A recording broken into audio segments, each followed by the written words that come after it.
एक सवाल पूछता हूं, क्या तुमने कभी गहराई से ये सोचा है कि कुछ लोग इतनी ऊंचाई तक कैसे पहुंच जाते हैं, जबकि बाकी लोग पूरी जिंदगी बस सर्वाइवल में ही उलझे रहते हैं? क्या वो ज्यादा पढ़े लिखे होते हैं? क्या उनके पास शुरुआत से ही पैसा होता है, या किस्मत उनके साथ होती है? नहीं दोस्त, सच्चाई इससे बिल्कुल अलग है। इस दुनिया में हजारों लोग ऐसे हैं जिनके पास न पैसा था, न रिश्तेदार, न डिग्री, न कोई बैकग्राउंड, लेकिन फिर भी उन्होंने वो मुकाम हासिल किया जिसकी लोग सिर्फ कल्पना करते हैं। और उन्होंने ये सब सिर्फ एक चीज से पाया, अपनी सोच बदलकर। इतिहास गवाह है, जिन्होंने अपनी सोच को मास्टर किया, उन्होंने दुनिया को भी मास्टर कर लिया। सोचो और अमीर बनो, ये कोई डायलॉग नहीं है, ये एक साइंस है, एक फॉर्मूला है, जिसे नेपोलियन हिल ने 25 साल की मेहनत से खोजा, 500 से ज्यादा सबसे अमीर और सफल लोगों से मिलकर। अब सोचो भाई, अगर कोई फॉर्मूला ऐसा हो जो तुम्हें सिखाए कैसे तुम खुद पर विश्वास करना सीख सकते हो, कैसे तुम अपने डर और बहानों को हराकर अपनी जिंदगी की कमान संभाल सकते हो, और कैसे तुम भी अमीर, सफल और रिस्पेक्टेड बन सकते हो, तो क्या तुम उसे जानना नहीं चाहोगे? लेकिन याद रखना, यह सिर्फ पैसे की बात नहीं है, ये सोच की बात है, माइंडसेट की बात है, उस जज्बे की बात है जो किसी इंसान को जीरो से हीरो बनाता है। और इसी माइंडसेट की असली चाबी छुपी है दुनिया की सबसे पावरफुल सेल्फ हेल्प किताबों में से एक में, थिंक एंड ग्रो रिच, जो बताती है कि अमीर बनने से पहले तुम्हें अमीर सोचना सीखना पड़ेगा। आज से जो कुछ भी तुम इस वीडियो में सुनोगे, वो तुम्हारी सोच को हिला देगा। और अगर तुमने इन बातों को अपनाना शुरू कर दिया, तो ये वीडियो तुम्हारी जिंदगी का टर्निंग पॉइंट बन सकता है। बस शर्त इतनी है कि ये वीडियो बीच में छोड़कर मत जाना, क्योंकि जो आखिरी तक देखेगा वही असली विनर बनेगा। और हाँ भाई, मेरा नाम है राउशान, और आप देख रहे हो माइंड फ्यूल सक्सेस, जहां हम आपको वो फ्यूल देते हैं जो आपकी सोच को बदल दे और आपकी जिंदगी को एक नई दिशा दे। चलिए शुरू करते हैं। चैप्टर 1, जलती हुई इच्छा, बर्निंग डिजायर। क्योंकि हर महान सफलता की शुरुआत एक पागलपन भरी इच्छा से होती है। भाई, ये मत समझना कि कोई भी इंसान एकदम से अमीर बन जाता है। अमीरी की शुरुआत कभी भी पैसों से नहीं होती, वो होती है एक सोच से, और उस सोच की सबसे पहली चिंगारी होती है जलती हुई इच्छा। और ये इच्छा सिर्फ सोचने भर से नहीं आती, ये तब आती है जब इंसान खुद से कहता है, या तो मैं कामयाब होऊंगा या मर जाऊंगा। 1905 का समय था। एक साधारण इंसान, एडविन सी बार्न्स, जिसके पास न पैसा था न खास पहचान, लेकिन उसके दिल में एक सपना जल रहा था, मुझे थॉमस एडिसन के साथ काम करना है। कोई और होता तो हंसता, डर जाता या खुद को कम समझता, लेकिन बार्न्स के अंदर पागलपन वाली इच्छा थी। उसने ट्रेन पकड़ी और बिना किसी इनविटेशन के सीधे एडिसन के ऑफिस जा पहुंचा। वो बोला, मैं आपके साथ काम करने आया हूं। एडिसन ने देखा, एक मामूली सा लड़का, लेकिन आंखों में आग थी। उसे कोई बड़ी नौकरी नहीं मिली, बस एक छोटा सा काम मिला। लेकिन बार्न्स खुश था, क्योंकि वो अब उसी जगह था जहां उसका सपना था। वो जानता था बड़ी शुरुआत छोटे काम से होती है, लेकिन सोच बड़ी होनी चाहिए। वो सालों तक चुपचाप मेहनत करता रहा, कोई शिकायत नहीं, कोई घमंड नहीं। और फिर एक दिन ऐसा आया, एडिसन ने एक नया प्रोडक्ट बनाया, लेकिन उसे बेचने वाला कोई नहीं था। बार्न्स ने आगे बढ़कर बोला, सर, मुझे एक मौका दीजिए। और उस एक मौके ने उसे बना दिया एडिसन का बिजनेस पार्टनर। आज वो करोड़ों कमाने वाला इंसान था, लेकिन उसकी कहानी की असली शुरुआत सिर्फ एक चीज से हुई थी, जलती हुई इच्छा, बर्निंग डिजायर। तो भाई, अब सवाल ये नहीं है कि क्या तुम अमीर बन सकते हो, सवाल ये है, क्या तुम्हारे अंदर भी वो पागलपन है? क्या तुम्हारे अंदर भी इतनी जलन, इतना भूख और इतना इमोशन है कि तुम अपनी नींद, आराम, डर और बहानों से लड़ सको? इस किताब में नेपोलियन हिल साफ कहते हैं, अगर तुम्हारे पास एक बर्निंग डिजायर है तो ब्रह्मांड की हर ताकत तुम्हारे साथ आ जाएगी। लेकिन याद रखो भाई, सिर्फ चाहना काफी नहीं, तुम्हें उस चाह को प्लान में बदलना होगा, और उस प्लान को एक्शन में। 1, सपना जब तक जलती हुई इच्छा नहीं बनता, तब तक वो हकीकत नहीं बनता। 2, अगर तुम सच में कुछ चाहते हो तो रास्ता जरूर मिलेगा, लेकिन पहले तुम्हें खुद पर भरोसा करना होगा। 3. कोई भी शुरुआत छोटी लग सकती है, लेकिन अगर दिल में आग हो तो अंजाम बहुत बड़ा होता है। अब तुम्हारे लिए एक सवाल, क्या तुम सिर्फ सपने देख रहे हो या उनके लिए जल भी रहे हो? और अगर तुम्हारे अंदर भी वो बर्निंग डिजायर है, तो अगला कदम है फेथ, यानी खुद पर इतना विश्वास होना कि पूरी दुनिया को गलत साबित कर सको। अगले चैप्टर में जानेंगे कैसे विश्वास एक ऐसी ताकत है जो असंभव को भी संभव बना सकती है। और भाई, अगर ये बातें तुम्हारे दिल को छू गई हों तो इस वीडियो को लाइक जरूर करना और इस चैनल माइंड फ्यूल सक्सेस को सब्सक्राइब कर देना, क्योंकि आगे जो आने वाला है वो तुम्हारी सोच और किस्मत दोनों बदल सकता है। चैप्टर 2, फेथ, विश्वास की शक्ति। भाई, अब जब तुम्हारे अंदर एक जलती हुई इच्छा जाग चुकी है तो अब वक्त है उस पर भरोसा करने का, और इसी भरोसे को कहते हैं फेथ। लेकिन ये फेथ कोई धार्मिक या आध्यात्मिक बात नहीं है। ये एक मेंटल पावर है जो तुम्हारे सबकॉन्शियस माइंड को प्रोग्राम करती है। लेखक नेपोलियन हिल कहते हैं, faith is the chemical which when mixed with desire gives birth to action। यानी जब तुम्हारी इच्छा में विश्वास मिल जाता है तब तुम वो काम करने लगते हो जो बाकी लोग करने से डरते हैं। सोचो जरा, कितने लोग हैं जो कुछ करना चाहते हैं लेकिन शुरुआत ही नहीं कर पाते। क्यों? क्योंकि उन्हें खुद पर विश्वास नहीं होता। अब ध्यान से सुनो, फेथ को महसूस नहीं किया जाता, उसे बार बार सोचकर, बोलकर और विजुलाइज करके पैदा किया जाता है। यह खुद को समझाने का प्रोसेस है। उदाहरण के तौर पर एक बार हेनरी फोर्ड से पूछा गया, आपने इतनी बड़ी कंपनी कैसे खड़ी कर दी? उन्होंने कहा, क्योंकि मैंने कभी शक नहीं किया कि मैं कर सकता हूं। जब तुम बार बार अपने मन में बोलते हो मैं कर सकता हूं, मैं सफल हूं, मुझे खुद पर भरोसा है, तो धीरे धीरे तुम्हारा अवचेतन मन इस सोच को सच मानने लगता है और वहीं से तुम एक्शंस लेने लगते हो। डर कम होता है और अपॉर्चुनिटीज खुद ब खुद खिंचती चली आती हैं। लेकिन एक बात याद रखना भाई, फेथ एक बार में पैदा नहीं होता, यह रेपिटेशन से आता है। हर दिन, हर सुबह, हर रात तुम अपने आप से वो बातें बोलो जो तुम्हें सफलता की तरफ धकेलें। और अगर तुम ये सोचते हो कि यार मेरे अंदर तो विश्वास ही नहीं आता, तो इसका जवाब यही है, विश्वास कोई इमोशन नहीं, ये एक हैबिट है और इस हैबिट को डेवलप किया जाता है। इसलिए आज से रोज अपने आप से बोलो, मैं बना हूं जीतने के लिए, मेरे सपने सच हो सकते हैं, मुझे खुद पर भरोसा है। और जैसे जैसे ये बातें अंदर उतरेंगी वैसे वैसे तुम्हारा डर, तुम्हारा शक और तुम्हारी हिचकियां खत्म होती जाएंगी। क्योंकि जिस दिन तुम खुद पर भरोसा करने लगते हो उसी दिन दुनिया भी तुम पर भरोसा करने लगती है। अब सवाल ये है भाई, अगर विश्वास इतनी ताकतवर चीज है तो क्या हम इसे अपने सबकॉन्शियस माइंड तक पहुंचा सकते हैं? क्या हम अपने दिमाग को खुद प्रोग्राम कर सकते हैं? इसका जवाब छिपा है अगले चैप्टर में, जो है ऑटो सजेस्शन, यानी अपने दिमाग को खुद दिशा देना। चैप्टर 3, ऑटो सजेस्शन, आत्मसंकेत। अब बात करते हैं उस तकनीक की जो तुम्हारे पूरे सोचने के तरीके को बदल सकती है, और उसका नाम है ऑटो सजेस्शन। इसका मतलब क्या है?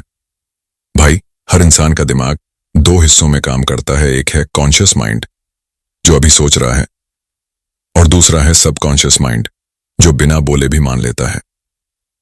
ऑटो सजेस्शन का काम है अपने विचारों को बार बार दोहराकर अपने सबकॉन्शियस माइंड में बैठा देना, क्योंकि जैसा सोचोगे वैसा ही बनोगे।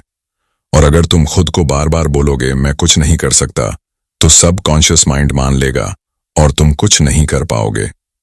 लेकिन अगर तुम रोज सुबह और रात को ये दोहराओ, मैं एक दिन करोड़पति बनूंगा, मेरे पास स्पष्ट योजना है, मेरे अंदर आत्मविश्वास है, तो तुम्हारा अवचेतन मन उन बातों को सच मानना शुरू कर देगा। इसे कहते हैं कॉन्शियस थिंकिंग से सबकॉन्शियस प्रोग्रामिंग, और यही सोच इंसान को अमीर बनाती है। लेखक ने यह भी कहा है, auto suggestion is the bridge between desire and reality, यानी ये वो पुल है जो तुम्हारी इच्छाओं को असलियत से जोड़ता है। और इसे और असरदार बनाने के लिए एक पावरफुल तरीका है डेली अफर्मेशन लिखना और बोलना। हर दिन सुबह उठकर शीशे में देखकर बोलो, मैं सफल हूं, मैं अपनी सोच से अमीर बन रहा हूं। हर दिन मैं अपने लक्ष्य के करीब जा रहा हूं। शुरुआत में झूठ लगेगा, लेकिन कुछ दिनों बाद यह सच लगने लगेगा, और वही दिन होगा जब तुम्हारे एक्शंस बदलने लगेंगे। ऑटो सजेशन के जरिए तुम अपने डर को कॉन्फिडेंस में बदल सकते हो, अपनी हीन भावना को आत्मगौरव में बदल सकते हो, और अपने छोटे से सोच को एक विशाल सोच में बदल सकते हो। तो अब सवाल है, तुम अपने दिमाग को क्या सिखा रहे हो? शक, डर और बहाने, या आत्मविश्वास, एक्शन और सफलता? जवाब तुम्हारे पास है। लेकिन एक बात याद रखना भाई, अगर तुमने अपने सबकॉन्शियस माइंड को प्रोग्राम करना सीख लिया तो तुम्हें कोई नहीं रोक सकता। अब सोचो, जब इच्छा हो, विश्वास हो और दिमाग को प्रोग्राम करने का तरीका हो, तो अगला कदम क्या होना चाहिए? अगला चैप्टर बताएगा स्पेशलाइज्ड नॉलेज, यानी ऐसा ज्ञान जो तुम्हें अमीर बना सकता है और बाकी लोगों से अलग खड़ा कर सकता है। Chapter 4, specialised knowledge. भाई, अगर तुम सोचते हो कि सिर्फ डिग्री ले लेने से या किताबें पढ़ लेने से आदमी अमीर बन सकता है, तो तुम्हें एक कड़वी सच्चाई सुननी पड़ेगी। दुनिया में करोड़ों लोग हाईली एजुकेटेड हैं, लेकिन उनकी फाइनेंशियल हालत उतनी ही कमजोर है। क्यों? क्योंकि उनके पास है तो नॉलेज, लेकिन वो है जनरल नॉलेज, यानी साधारण जानकारी। और नेपोलियन हिल कहते हैं, सिर्फ नॉलेज ही ताकत नहीं है, बल्कि नॉलेज तब ताकत बनती है जब वो ऑर्गेनाइज्ड हो, फोकस्ड हो और एक्शन में लाई जाए।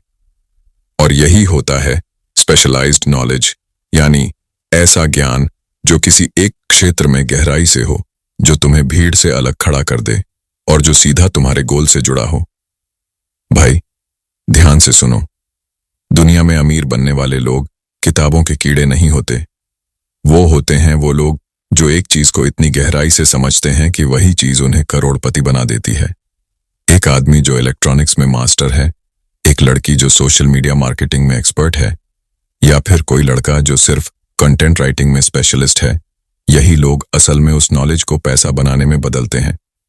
अब सवाल उठता है, क्या तुम्हें सब कुछ खुद सीखना है? नहीं भाई, स्मार्ट बनो, हार्ड नहीं। अगर तुम्हारे पास कोई स्किल नहीं है तो उसे सीखो, किताबों से, कोर्सेज से या किसी एक्सपर्ट से मिलकर। और अगर खुद सीखना मुश्किल लगे तो ऐसे लोगों की एक टीम बनाओ जो उस स्किल में माहिर हो। हेनरी फोर्ड के पास खुद ज्यादा एजुकेशन नहीं थी, लेकिन उसके चारों ओर एक्सपर्ट्स की एक टीम थी। और जब एक पत्रकार ने उससे ताना मारा कि आप तो पढ़े लिखे नहीं हैं, तो फोर्ड ने मुस्कुराकर कहा, मेरे ऑफिस की टेबल पर एक बटन है जिस पर मैं क्लिक करता हूं और दुनिया के सबसे बड़े दिमाग मेरे पास आ जाते हैं। यही है असली दिमाग, स्पेशलाइज्ड नॉलेज का इस्तेमाल करना, खुद के या दूसरों के जरिए। भाई, अगर तुम वाकई अमीर बनना चाहते हो तो सबसे पहले खुद से पूछो, मेरी ताकत किस चीज में है? मैं किस स्किल को इतना मास्टर कर सकता हूं कि लोग मुझे उसी के लिए याद रखें? किस नॉलेज को मैं एक्शन में बदल सकता हूं? क्योंकि आज की दुनिया में जनरल लोगों को नौकरी मिलती है, लेकिन स्पेशलाइज्ड लोगों को इज्जत, पैसा और पावर मिलती है।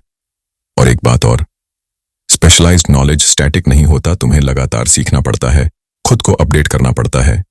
जो इंसान सीखना बंद कर देता है वो ग्रोथ भी बंद कर देता है। इसलिए अगर आज तुम्हारे पास कोई खास स्किल नहीं है तो डरने की नहीं, सीखने की जरूरत है। और अगर स्किल है तो उसे दुनिया के सामने लाने की जरूरत है।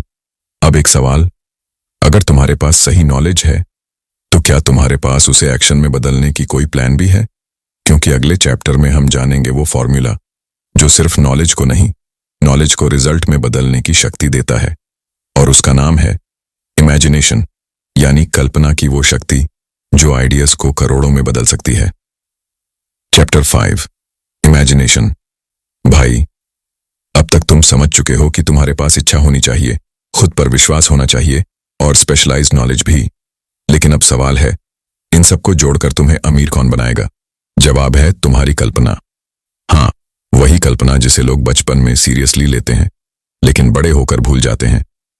लेकिन सफल लोग जानते हैं कल्पना ही वो जरिया है जिससे आइडियाज पैदा होते हैं, और आइडियाज ही अमीरी की शुरुआत होती है।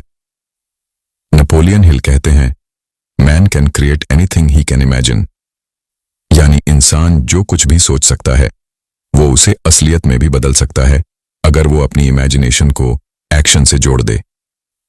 तुम देखो ना, aeroplane, mobile phone, electricity, internet, startup ideas, ये सब पहले किसी के दिमाग में कल्पना के रूप में ही थे।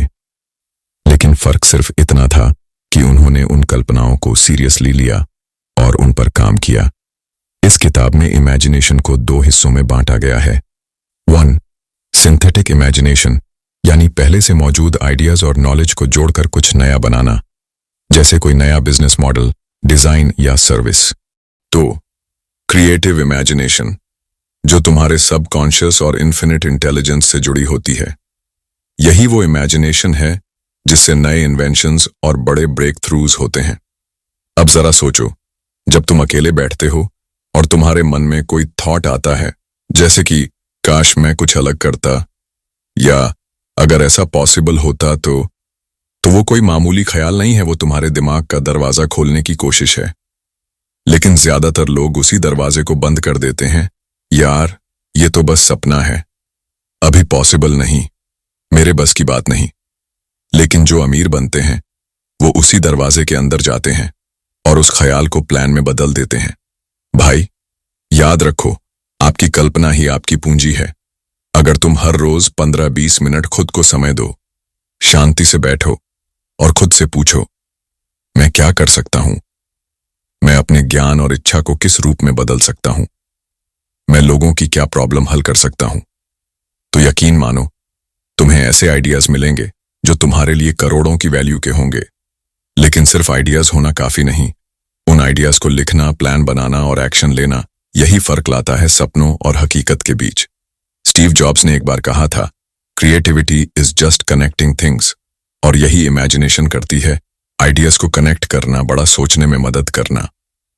अब एक सवाल तुमसे, क्या तुम अपनी इमेजिनेशन को वक्त देते हो, या तुम हर दिन बस दुनिया की भाग दौड़ में ही खो जाते हो? क्योंकि अगर तुमने अपनी इमेजिनेशन को समय देना शुरू कर दिया तो यकीन मानो वो तुम्हें वहां ले जाएगी जहां तुमने कभी सोचा भी नहीं होगा। और अब जब तुम्हारे पास आइडिया है, विजन है, कल्पना है, तो अब वक्त है उस पर काम करने का, एक सॉलिड प्लान बनाने का। और अगला चैप्टर सिखाएगा ऑर्गेनाइज्ड प्लानिंग, यानी कैसे अपने आइडियाज को एक एक्शन ब्लूप्रिंट में बदलें, ताकि तुम सिर्फ सोचो नहीं बल्कि हासिल भी करो। Chapter 6, organised planning. भाई, अब तक तुमने जाना कि तुम्हारे अंदर इच्छा होनी चाहिए, विश्वास होना चाहिए, ज्ञान और कल्पना होनी चाहिए। लेकिन अब अगर तुम सिर्फ सोचते रह गए, सिर्फ सपने देखते रह गए और कोई ठोस एक्शन प्लान नहीं बनाया, तो ये सारी चीजें सिर्फ एक सपना बनकर रह जाएंगी। और इसीलिए आज हम बात कर रहे हैं उस पार्ट की जो सपना देखने वालों और सपना जीने वालों में फर्क करता है, ऑर्गेनाइज्ड प्लानिंग, यानी संगठित योजना।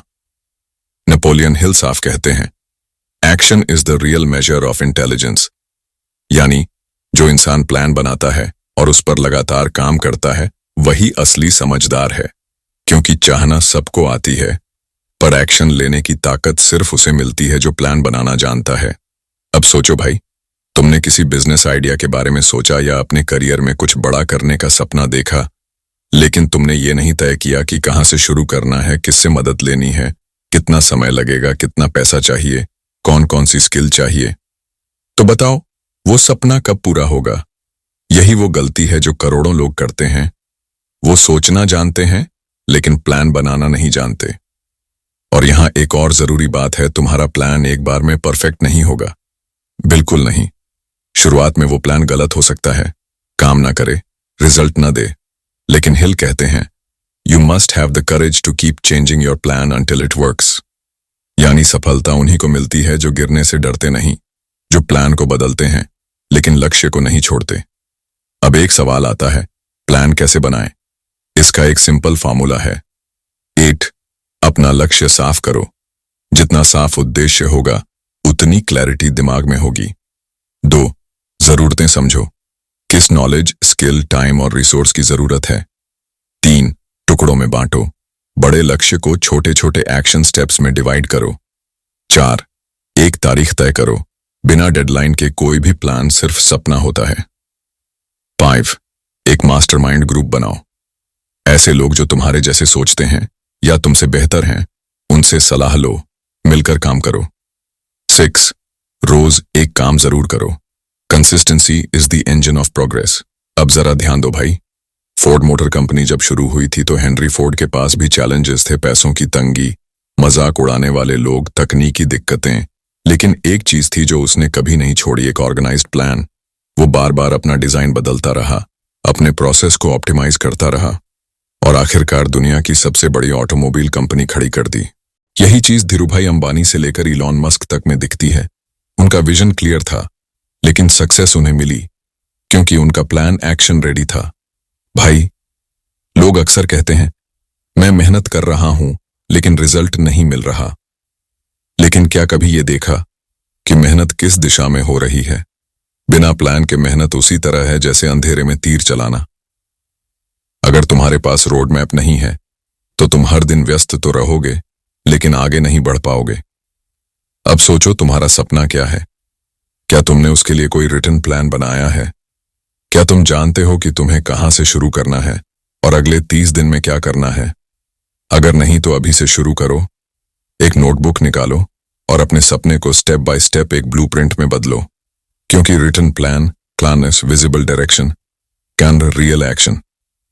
अब एक जरूरी बात, जब तुम अपना ऑर्गेनाइज्ड प्लान बना लो तो उसे लेकर चलने के लिए एक चीज बहुत जरूरी है, परसिस्टेंस, यानी लगातार बिना रुके काम करते रहना।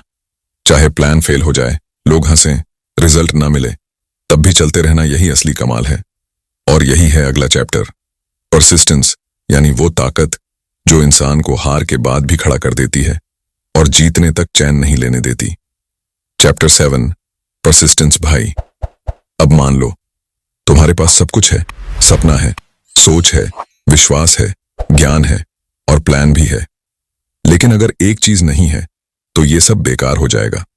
और वो चीज है परसिस्टेंस, यानी लगातार प्रयास करने की ताकत। नेपोलियन हिल कहते हैं, जो लोग आसानी से हार मान लेते हैं वे कभी कुछ बड़ा हासिल नहीं कर पाते। क्यों? क्योंकि जब तुम्हारा सपना बड़ा होता है तो रुकावटें भी बड़ी आती हैं, और उन्हीं रुकावटों के सामने जो झुक जाते हैं वो इतिहास में कहीं खो जाते हैं, लेकिन जो टिक जाते हैं वही इतिहास बनाते हैं। अब जरा ध्यान से सुनो भाई। थॉमस एडिसन ने 10,000 से भी ज्यादा बार फेल होकर लाइट बल्ब बनाया। कर्नल सैंडर्स ने अपने चिकन रेसिपी को 1009 बार रिजेक्ट होते देखा। वॉल्ट डिज्नी को कहा गया, तुम्हारे पास इमेजिनेशन की कमी है, और अमिताभ बच्चन को उनकी भारी आवाज की वजह से रेडियो से निकाल दिया गया था। लेकिन फर्क कहां था? उन्होंने एक बार भी हार नहीं मानी। दुनिया उन्हें टैलेंटेड कहती है, लेकिन सच्चाई ये है वो सब बस एक ही चीज में जिद्दी थे, रुकने के नाम पर नहीं रुके। भाई, याद रखना, सपने तभी सच होते हैं जब तुम थक कर भी चलते रहो, जब तुम्हें कुछ भी नजर ना आए फिर भी तुम आगे बढ़ते रहो, जब लोग कहें अब छोड़ दें तुम और कसकर पकड़ लो। परसिस्टेंस कोई स्किल नहीं है, ये एक आदत है, और ये तब बनती है जब तुम बार बार गिरने के बाद उठते हो और खुद से कहते हो बस एक बार और। अब एक सवाल उठता है, क्या परसिस्टेंस पैदा किया जा सकता है? नेपोलियन हिल इसका जवाब हां में देते हैं, और उसके लिए वो 4 जरूरी बातें बताते हैं। 1, साफ साफ गोल, तुम्हारा सपना इतना क्लियर होना चाहिए कि वो हर दिन तुम्हें जगा दे। 2, जलती हुई इच्छा इतनी स्ट्रांग कि तुम बहाने बनाना भूल जाओ। 3, सेल्फ बिलीफ, खुद पर भरोसा, भले ही दुनिया हंसे। 4, डेफिनेट प्लान, एक ऐसा प्लान जिस पर रोज कुछ ना कुछ किया जा सके। लेकिन भाई, एक बात और सुन, ये दुनिया तुमसे बार बार पूछेगी क्या तुम सच में इसके लायक हो? और वो ये सवाल बहुत मुश्किल तरीके से पूछेगी, कभी रिजेक्शन देकर, कभी ताने मारकर, कभी तुम्हें अकेला छोड़कर। और तुम्हारा जवाब सिर्फ एक होना चाहिए, मैं तब तक नहीं रुकूंगा जब तक हासिल ना कर लूं। और याद रखो, परसिस्टेंस का कोई शॉर्टकट नहीं है।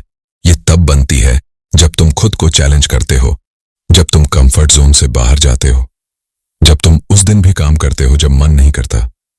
और यही वो लोग करते हैं जो लेजेंड बनते हैं। अब जरा सोचो भाई, तुम्हारा सपना क्या है?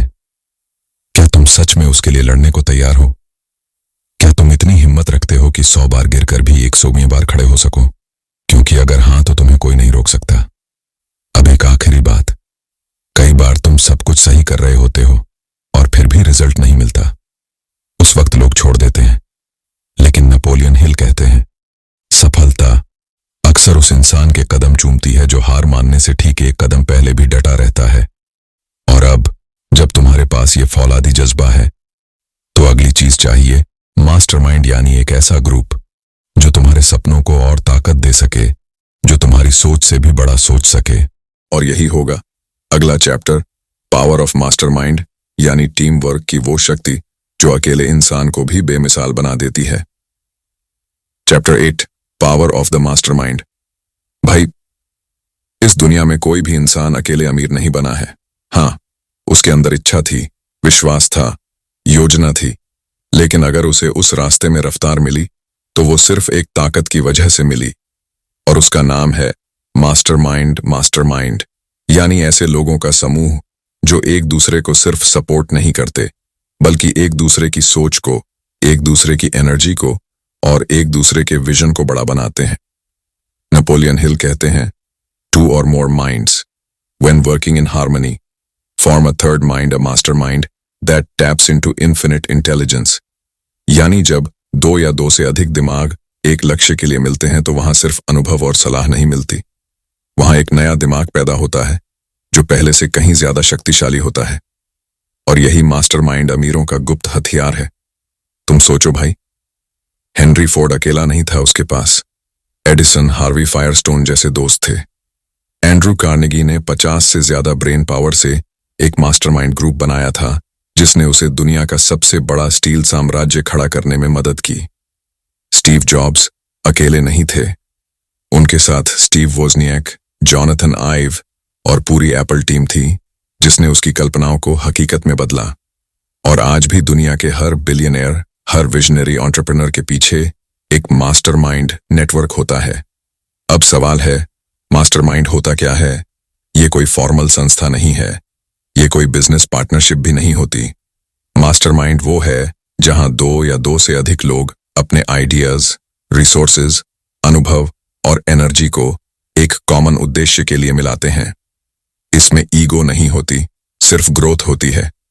इसमें कंपैरिजन नहीं होता, सिर्फ कोलैबोरेशन होता है। भाई, अगर तुम अकेले चल रहे हो तो तुम्हारी स्पीड शायद ठीक हो, लेकिन अगर साथ में सही लोग चल रहे हैं तो तुम्हारी फ्लाइट शुरू हो जाती है। क्योंकि जब तुम हार मानने लगते हो, मास्टरमाइंड ग्रुप तुम्हें याद दिलाता है कि तुम क्यों शुरू किए थे। जब तुम्हें कोई नया रास्ता नहीं दिखता, मास्टरमाइंड में कोई ऐसा इंसान होता है जिसके पास सॉल्यूशन होता है। जब तुम्हारे आइडियाज कमजोर लगते हैं, मास्टरमाइंड तुम्हारे अंदर फिर से आग भर देता है। अब जरा खुद से पूछो, क्या तुम्हारे आसपास ऐसे लोग हैं जो तुम्हारे सपने को समझते हैं, जो तुम्हें और बेहतर बनाने की सोच रखते हैं, या फिर वो हैं जो सिर्फ तुम्हें नीचे खींचते हैं? क्योंकि सच्चाई यही है भाई, तुम उन्हीं 5 लोगों का औसत हो जिनके साथ तुम सबसे ज्यादा समय बिताते हो। तो अगर तुम्हें बड़ी सोच चाहिए तो बड़े सोचने वालों के बीच बैठो। अगर तुम्हें अमीर बनना है तो अमीर बनने का सोच रखने वालों के साथ जुड़ो।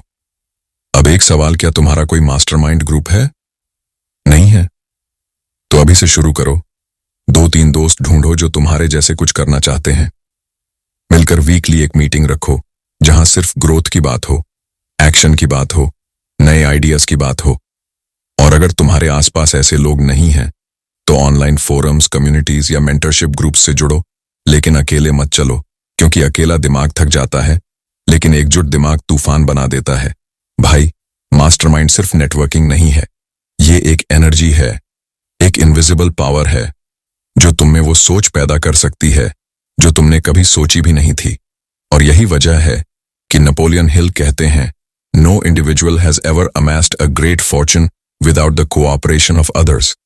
और अब जब तुम्हारे पास वो ग्रुप है जो तुम्हें उठाता है, सुधारता है और आगे बढ़ाता है, तो अब वक्त है अगली ताकत को अनलॉक करने का जो किसी भी इंसान को जीनियस बना सकती है।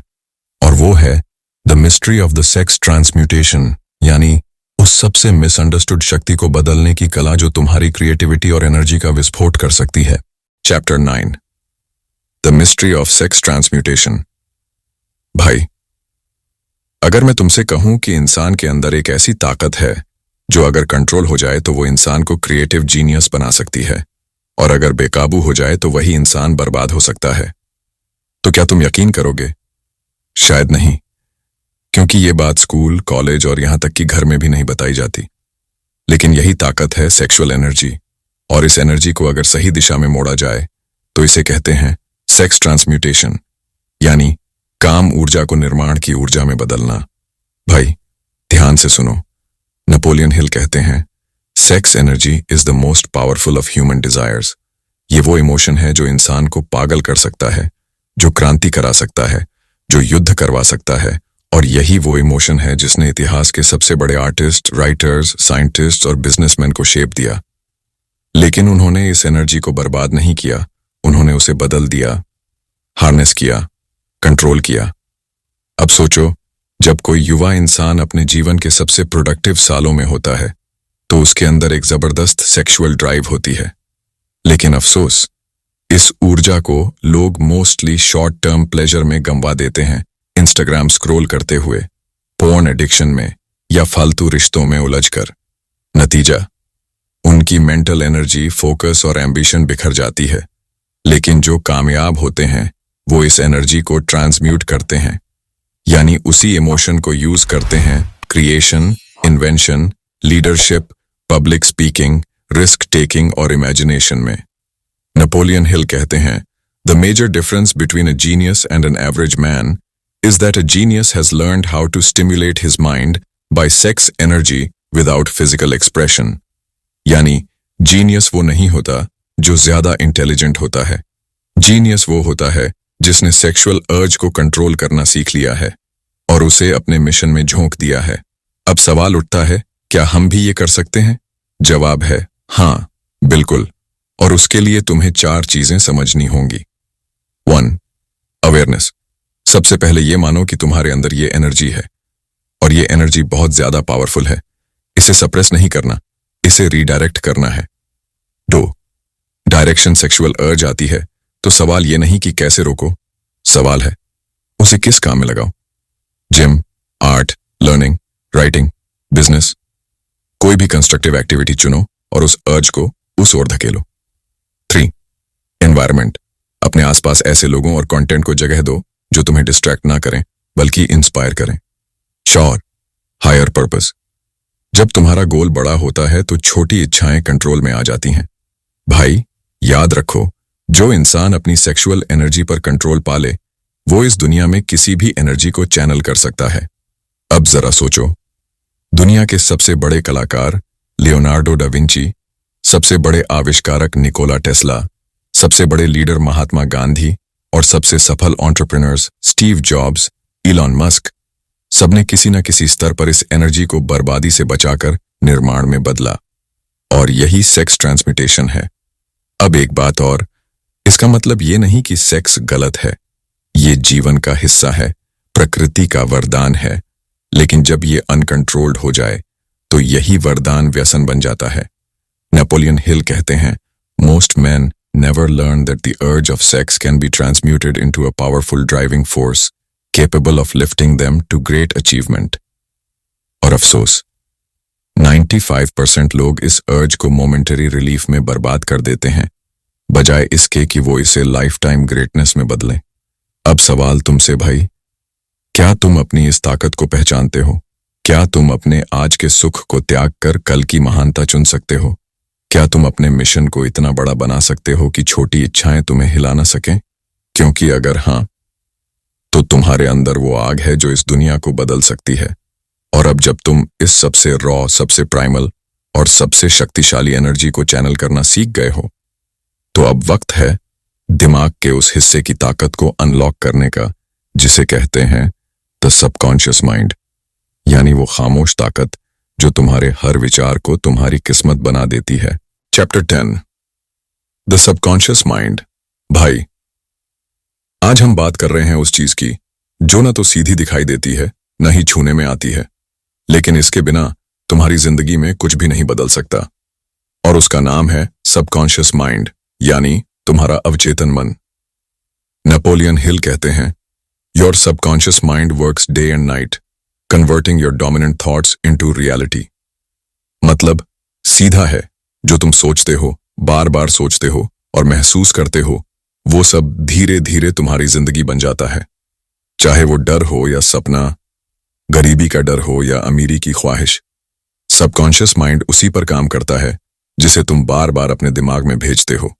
भाई, इसे ऐसे समझो, तुम्हारा कॉन्शियस माइंड यानी तुम्हारी जागरूक सोच सिर्फ एक गार्ड की तरह है, लेकिन तुम्हारा सबकॉन्शियस माइंड वो जमीन है जहां बीज बोए जाते हैं। और ये जमीन बहुत फर्टाइल होती है। ये अच्छे और बुरे दोनों बीजों को पनपने देती है। यानी अगर तुम हर दिन खुद से कहते हो, मेरे बस का नहीं है, मेरे पास पैसे नहीं हैं, मैं बहुत अनलकी हूं, तो तुम्हारा सबकॉन्शियस माइंड उसे ही सच मानकर वैसी ही जिंदगी बना देगा। लेकिन अगर तुम रोज खुद से कहते हो, मैं कर सकता हूं, मुझे अमीर बनना है, मैं सीख रहा हूं, बढ़ रहा हूं, तो वो उसी सोच को एक्सेप्ट करके तुम्हें उस डायरेक्शन में धकेल देगा। हिल कहते हैं, your subconscious mind will translate into its physical equivalent by the most direct and practical means available. यानी जो इमोशन और विचार तुम अंदर भेजते हो, सबकॉन्शियस माइंड उसे लेने के बाद असलियत में बदलने का तरीका खुद ढूंढ लेता है। तुम्हें पता भी नहीं चलता, लेकिन वो तुम्हारे आसपास के लोगों को, मौकों को, किताबों को, सिचुएशंस को तुम्हारी सोच के हिसाब से बदलना शुरू कर देता है। अब बात आती है हम अपने सबकॉन्शियस माइंड को कैसे ट्रेन करें। तो भाई, इसके 4 जबरदस्त तरीके हैं। 8. Auto suggestion. हर दिन खुद से पॉजिटिव बातें बोलो, जोर से, बार बार, रोज। जैसे, मैं सफल हूं, मैं पैसे को अट्रैक्ट करता हूं, मेरी सोच मेरी ताकत है। 2. इमोशंस जोड़ो। सिर्फ शब्द काफी नहीं, उसमें फीलिंग होनी चाहिए। अगर तुम ड्राई आवाज में बोलोगे, माइंड रिजेक्ट कर देगा, लेकिन जब दिल से बोलोगे, माइंड रिकॉर्ड करेगा। 3. विजुलाइज करो। हर रात सोने से पहले और सुबह उठने के बाद आंखें बंद करके अपने सपने को देखो जैसे वो सच हो चुका है। 4. रेपिटिशन। प्रोग्रामिंग। जो बात रोज सुनोगे, बोलोगे, सोचोगे, वही तुम्हारा रियलिटी बन जाएगा। भाई, इसे ऐसे समझो, जैसे जिम जाकर मसल बनती है, वैसे ही रोज रोज पॉजिटिव थॉट्स डालकर सबकॉन्शियस माइंड की मेंटल मसल बनती है। और एक बार ये दिमाग तुम्हारे कंट्रोल में आ गया तो कोई नहीं रोक सकता तुम्हें अमीर बनने से, खुद को बदलने से और दुनिया को हैरान करने से। अब एक और गहरा सवाल, तुम दिन भर क्या सोचते हो? अगर तुम अपने थॉट्स को एक मूवी की तरह चला सको तो क्या वो मूवी इंस्पायरिंग होगी या डिप्रेसिंग? क्योंकि वही मूवी तुम्हारा सबकॉन्शियस माइंड चला रहा है, बिना रुके, बिना थके, 24/7, और वो ही तुम्हारा भविष्य तय कर रहा है। अब ध्यान से सुनो, दुनिया के सबसे सफल लोग, चाहे वो एथलीट्स हों, एंटरप्रेन्योर्स या आर्टिस्ट्स, सबने अपने सबकॉन्शियस माइंड को एक दोस्त, एक इंजन की तरह यूज किया है। मोहम्मद अली खुद से रोज कहता था, आई एम द ग्रेटेस्ट, और आखिरकार वो ग्रेटेस्ट बना। जिम कैरी ने 1990 में खुद को $10 मिलियन का चेक लिख कर दिया और 5 साल बाद उसे उतनी ही रकम मिली डम एंड डम्बर फिल्म के लिए। ये सब कोई जादू नहीं था, ये था सबकॉन्शियस प्रोग्रामिंग। भाई, अब वक्त आ गया है खुद से पूछने का, तुम अपने अंदर क्या डाल रहे हो? डर या भरोसा, शक या उम्मीद, गरीबी की सोच या अमीरी की सोच? क्योंकि जो डालोगे वही उगेगा, और जो उगेगा वही तुम्हारी जिंदगी बनेगा। और अब जब तुम्हारा सबकॉन्शियस जाग गया है, तो अगले चैप्टर में तुम जानोगे वो ताकत जो तुम्हारे सपनों को गाइडेंस देती है, जिसे हिल कहते हैं। द ब्रेन एक ब्रॉडकास्टिंग और रिसीविंग स्टेशन जो यूनिवर्स से कनेक्ट करती है। अब खेल शुरू होता है वाइब्रेशंस और थॉट्स की फ्रीक्वेंसीज का। Chapter 11, the brain. भाई, अगर मैं तुमसे कहूं कि तुम्हारा दिमाग एक रेडियो की तरह काम करता है जो हर वक्त कुछ न कुछ ब्रॉडकास्ट कर रहा है और उसी वक्त आसपास की एनर्जी को रिसीव भी कर रहा है, तो क्या तुम मानोगे? शायद पहली बार में नहीं, लेकिन यही सच है। और यही बात नेपोलियन हिल इस चैप्टर में कहते हैं, the brain is a broadcasting and receiving station for thought.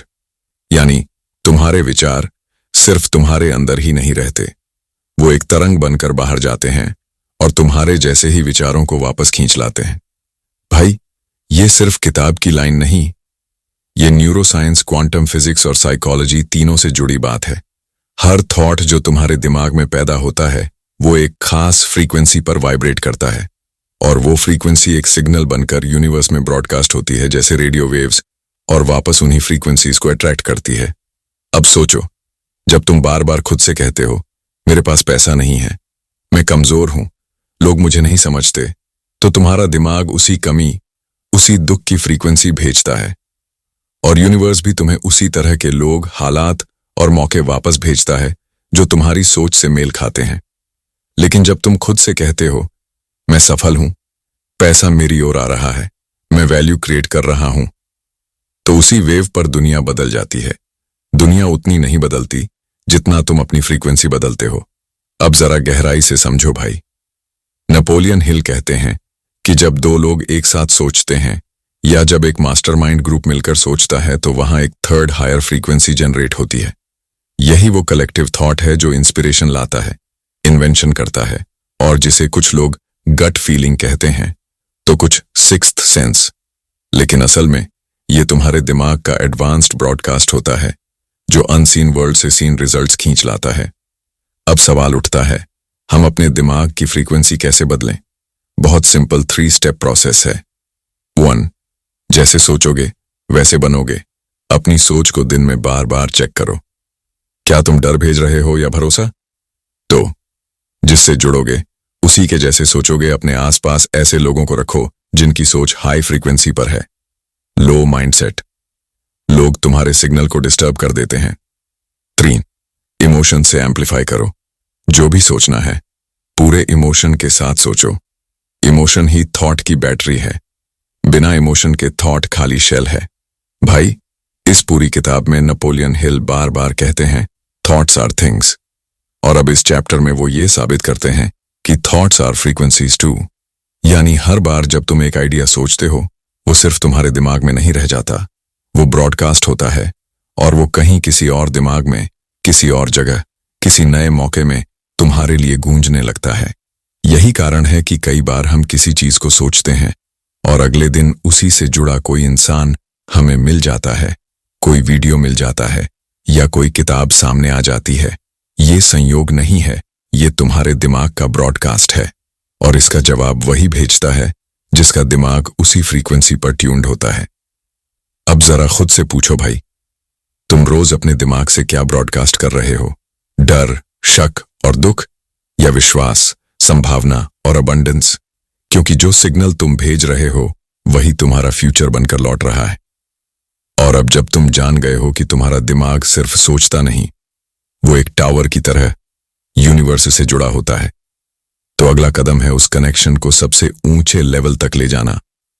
और वो लेवल है द सिक्स्थ सेंस, यानी वो इनर वॉइस जो तुम्हें डायरेक्शन देती है, इंस्पिरेशन देती है और सही वक्त पर सही निर्णय लेने में मदद करती है। इसे कुछ लोग इंट्यूशन कहते हैं, लेकिन हिल इसे कहते हैं दिमाग का सबसे डिवाइन हिस्सा। Chapter 12, the sixth sense.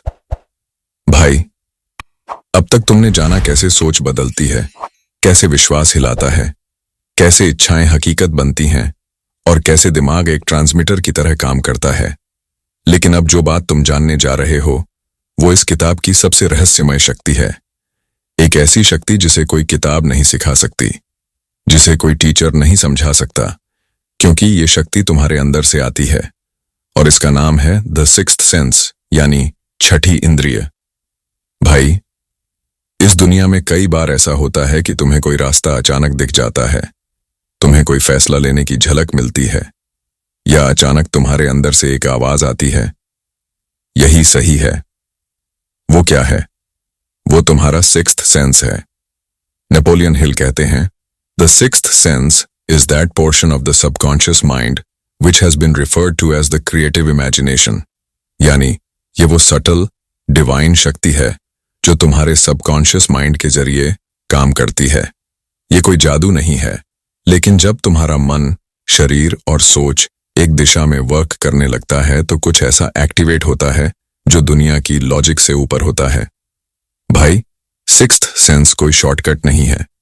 ये तभी काम करता है जब तुम बाकी सब प्रिंसिपल्स पर मास्टरी हासिल कर चुके हो, जब तुम अपनी इच्छाओं को कंट्रोल कर चुके हो, जब तुम प्लानिंग, परसिस्टेंस और पॉजिटिविटी की आदत डाल चुके हो, जब तुम अपनी सोच को बार बार ऑटो सजेस्ट करते हो और जब तुम्हारा सबकॉन्शियस इतना ट्यून्ड हो चुका होता है कि वो खुद यूनिवर्स से बात करने लगता है, तब एक दिन अचानक तुम्हें ऐसा महसूस होगा कि कोई शक्ति तुम्हारे साथ चल रही है। वही है सिक्स्थ सेंस। अब जरा गहराई से समझो भाई, जब तुम एक बहुत बड़ा फैसला लेने जा रहे होते हो और कोई लॉजिक नहीं समझ आता, लेकिन तुम्हारे अंदर एक फीलिंग होती है, बस यही करना है। वही इंट्यूशन, वही आवाज तुम्हारा हाईएस्ट सेल्फ होता है। हिल कहते हैं, this faculty becomes more alert, more receptive and more accurate through use, just as any muscle or organ of the body develops through use. यानी सिक्स्थ सेंस भी प्रैक्टिस से शार्पन होती है। जितना ज्यादा तुम खुद से कनेक्ट करोगे, मेडिटेशन करोगे, साइलेंस में बैठोगे, अपने थॉट्स ऑब्जर्व करोगे, उतना ये सेंस एक्टिव होगी। और हाँ भाई, ये कोई अंधविश्वास नहीं है। दुनिया के सबसे महान इन्वेंटर्स, साइंटिस्ट्स और लीडर्स सबने इसे महसूस किया है। एल्बर्ट आइंस्टाइन कहता था, the intuitive mind is a sacred gift and the rational mind is it's servant. यानी सिक्स्थ सेंस तुम्हारा असली उपहार है और लॉजिक सिर्फ उसका नौकर है। स्टीव जॉब्स ने इंट्यूशन को अपना सबसे बड़ा वेपन माना था। वो कहता था, have the courage to follow your heart and intuition, they already know what you truly want to become. लेकिन भाई, ये शक्ति डर के साथ काम नहीं करती, ये शक के साथ काम नहीं करती। ये तब काम करती है जब तुम अपने अंदर की नॉइज को बंद करके अपने हायर सेल्फ की आवाज सुनना शुरू करते हो। अब जरा खुद से पूछो, क्या तुमने कभी खुद को इतना शांत किया है कि अंदर से कोई जवाब सुन सको? क्या तुमने कभी उस फीलिंग पर भरोसा किया है जो तुमसे बार बार कहती है तुम और कर सकते हो? क्योंकि वो फीलिंग ही तुम्हारा सिक्स्थ सेंस है। और अब जब तुम इस किताब की सबसे डिवाइन शक्ति तक पहुंच चुके हो, तो एक आखिरी बात सुनो भाई। नेपोलियन हिल कहते हैं कि the sixth sense is not taught, it is experienced. और ये अनुभव उन्हीं को होता है जो खुद को बदलने का साहस रखते हैं। भाई, अब ये किताब खत्म नहीं होती, बल्कि अब ये शुरू होती है तुम्हारे भीतर। अब सवाल ये नहीं कि तुमने क्या पढ़ा, सवाल ये है कि तुम अब क्या करोगे। क्या तुम वही सोचते रहोगे जो पहले सोचते थे, या अब तुम सोचकर अमीर बनोगे? अगर ये किताब तुम्हें सिर्फ इंस्पिरेशन दे गई तो उसका असर एक हफ्ते का होगा, लेकिन अगर तुमने इसे एक जीवन शैली बना लिया तो इसका असर पूरी जिंदगी रहेगा। और भाई, जाते जाते एक वादा करो, इस वीडियो को यहीं मत छोड़ना, इसे दोबारा सुनो, लिखो, अप्लाई करो, और जब पहली सफलता मिल जाए तो दूसरों को भी इसकी आंख से रोशन करना। क्योंकि याद रखो भाई, सोच बदलो, जिंदगी खुद ब खुद बदल जाएगी। और यही है माइंड फ्यूल सक्सेस का मकसद। Chapter 13, the 6 ghosts of fear. भाई, सोचो, तुमने अब तक सब कुछ समझ लिया। इच्छाएं कैसे बदली जाती हैं, विश्वास कैसे पैदा होता है, प्लानिंग, मेहनत, विश्वास और यहां तक कि सिक्स्थ सेंस तक एक्टिवेट कर ली। लेकिन फिर भी अगर तुम कभी आगे नहीं बढ़ पाते तो उसका सबसे बड़ा कारण है डर, और ये डर तुम्हारे भीतर छिपा हुआ भूत बन जाता है। नेपोलियन हिल इसे कहते हैं द 6 गोस्ट्स ऑफ फियर, यानी डर के 6 भूत जो इंसान को अमीर बनने से रोकते हैं। और सबसे बुरी बात, इंसान को पता भी नहीं चलता कि वो डरा हुआ है। भाई, अब मैं तुम्हें बताता हूं ये 6 भूत कौन से हैं और कैसे ये हर दिन तुम्हारे डिसीजंस, सोच और एक्शन को चुपचाप कंट्रोल करते हैं। 1. पॉवर्टी का डर, गरीबी का डर। ये सबसे कॉमन और सबसे खतरनाक डर है। और नेपोलियन हिल कहते हैं, असली गरीबी पैसे की नहीं, सोच की होती है। जब तुम ये सोचने लगते हो कि पैसा कमाना बहुत मुश्किल है, मुझे तो नौकरी तक नहीं मिलेगी, मेरे पास रिसोर्सेज नहीं है, तो ये डर तुम्हारे सबकॉन्शियस माइंड को वही रियलिटी बनाने पर मजबूर कर देता है। 2. क्रिटिसिज्म का डर, लोग क्या कहेंगे। ये डर तुम्हें सपने देखने से पहले ही रोक देता है। अगर मैं फेल हो गया तो लोग हंसेंगे, मम्मी पापा क्या सोचेंगे। ये सब सोचकर तुम एक्शन ही नहीं लेते। हिल कहते हैं, लोगों की सोच से डरने वाला इंसान कभी अपनी जिंदगी नहीं जी पाता। 3. इल हेल्थ का डर, बीमार पड़ने का डर। कुछ लोग हमेशा बीमार रहने का डर लेकर चलते हैं। कहीं मैं बीमार ना हो जाऊं, कहीं मुझे कोई सीरियस बीमारी ना हो जाए, और बार बार यही सोचकर वो खुद को मेंटली और फिजिकली कमजोर बना लेते हैं। 4. लॉस ऑफ लव का डर, अपनों को खो देने का डर। ये डर इंसान को इमोशनल लेवल पर तोड़ देता है।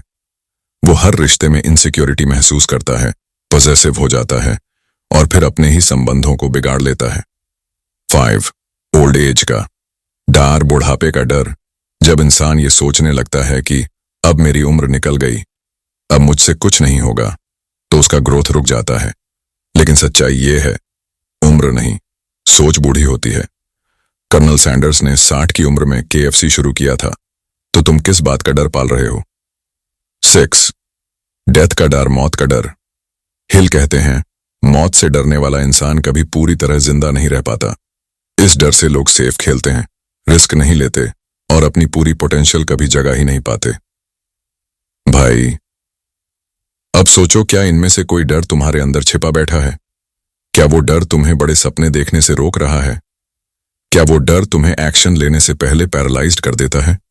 अगर हां, तो अब उसे बाहर निकालने का वक्त आ गया है। अब सुनो, नेपोलियन हिल की कुछ लाइफ चेंजिंग सलाह। 1. डर के खिलाफ सबसे बड़ा हथियार है एक्शन। जो काम करने से डर लगता है, उसी काम को करना शुरू कर दो, डर भाग जाएगा। 2. अपने दिमाग को रोज साफ करो, सेल्फ रिफ्लेक्शन से। हर रात खुद से पूछो, क्या आज मैंने डर की वजह से कुछ नहीं किया? 3. सही संगति चुनो। डर फैलता है और सबसे जल्दी फैलता है डरने वालों की कंपनी में। 4. Positive affirmations. रोज बोलो, मैं फियरलेस हूं, मैं अपने डर को जीत सकता हूं, मैं अपने अंदर की ताकत को पहचानता हूं। 5. मेडिटेशन और साइलेंस को अपनाओ। डर तब पनपता है जब मन अशांत होता है, शांत मन ही सच्चा वॉरियर बनता है। भाई, अब तुम इस किताब के आखिरी दरवाजे तक पहुंच चुके हो और अब सवाल सिर्फ एक है, क्या तुम डर के साथ जीते रहोगे या अब तुम सोचकर अमीर बनने की यात्रा पर निकलोगे? फाइनल सजेशन, इस किताब को सिर्फ पढ़ो मत, इसे जियो। हर चैप्टर को बार बार सुनो, समझो और अप्लाई करो। सोच से अमीरी शुरू होती है और अगर सोच बदल गई तो हालात बदलना तय है। अगर तुम इस वीडियो से कुछ सीखे हो, अगर तुम्हारे अंदर कुछ हिला है, तो इस चैनल माइंड फ्यूल सक्सेस को जरूर सब्सक्राइब करो, क्योंकि यहां हम सिर्फ बातें नहीं करते, सोच बदलते हैं। और याद रखो भाई, अमीर वो नहीं जो पैसे कमाता है, अमीर वो है जो अपनी सोच को अमीर बना लेता है। फाइनल रिकैप, अब तू सोच से अमीर बनेगा। भाई, अगर तूने यहां तक वीडियो देख लिया है, तो एक बात समझ ले, तेरे अंदर कुछ है, कुछ ऐसा जो दुनिया की भीड़ से अलग है, कुछ ऐसा जो रातों को जागकर सोचता है, क्या मैं भी कर सकता हूं? और जवाब अंदर से आता है, हां, मैं कर सकता हूं। थिंक एंड ग्रो रिच कोई आम किताब नहीं है, ये एक माइंड ब्लूप्रिंट है, एक फॉर्मूला है उन लोगों का जिन्होंने जीरो से उठकर पूरी दुनिया को झुका दिया। इस किताब ने तुझे सिखाया कि कैसे सिर्फ एक बर्निंग डिजायर से तू अपनी किस्मत बदल सकता है, कि कैसे फेथ से, विजुअलाइजेशन से, खुद पर विश्वास करके तू असंभव को भी संभव बना सकता है, कि डेफिनेटनेस ऑफ पर्पस यानी एक पक्का मकसद ही तेरे रास्ते को साफ करेगा, कि स्पेशलाइज्ड नॉलेज और ऑर्गेनाइज्ड प्लानिंग तुझे एक आम आदमी से अनकॉमन बना देगा, कि परसिस्टेंस, बार बार गिरकर उठने की आदत तुझे वहां ले जाएगी जहां लोग सिर्फ सपने देखते हैं, कि मास्टरमाइंड ग्रुप तेरे जैसे सोचने वालों का साथ तुझे तूफान बना देगा, कि तेरी सबसे रॉ एनर्जी, सेक्स ड्राइव अगर सही दिशा में लगाई जाए तो क्रिएटिविटी की मशीन बन सकती है, कि तेरा ही दिमाग एक ब्रॉडकास्टिंग स्टेशन है, जो तू सोचता है उसे बाहर भेजता है और वैसा ही वापस खींच लाता है। और फिर जब तू उस डीपेस्ट लेवल पर पहुंचता है जहां लॉजिक खामोश हो जाती है, वहां से आवाज आती है सिक्स्थ सेंस की। और आखिर में इस किताब ने तुझे तेरा सबसे बड़ा दुश्मन दिखाया, तेरे डर, गरीबी का डर, लोग क्या कहेंगे का डर, असफलता का डर, और तुझसे सिर्फ एक बात मांगी, इन भूतों से बाहर निकल और सोच को राजा बना। भाई, अब समय है खुद से एक वादा करने का, कि अब से तू वो नहीं सोचेगा जो दुनिया चाहती है, अब से तू वो सोचेगा जो तुझे अमीर बनाएगा। अब से तू अपनी सोच को उतना ही गंभीर लेगा जितना कोई मिलियनेयर अपने बिजनेस को लेता है, क्योंकि सच्चाई यह है, तेरी जिंदगी उतनी ही बड़ी है जितनी बड़ी तेरी सोच है। और हां, ये वीडियो, ये किताब, ये सीरीज यहीं खत्म नहीं होती, अब तू शुरू हुआ है।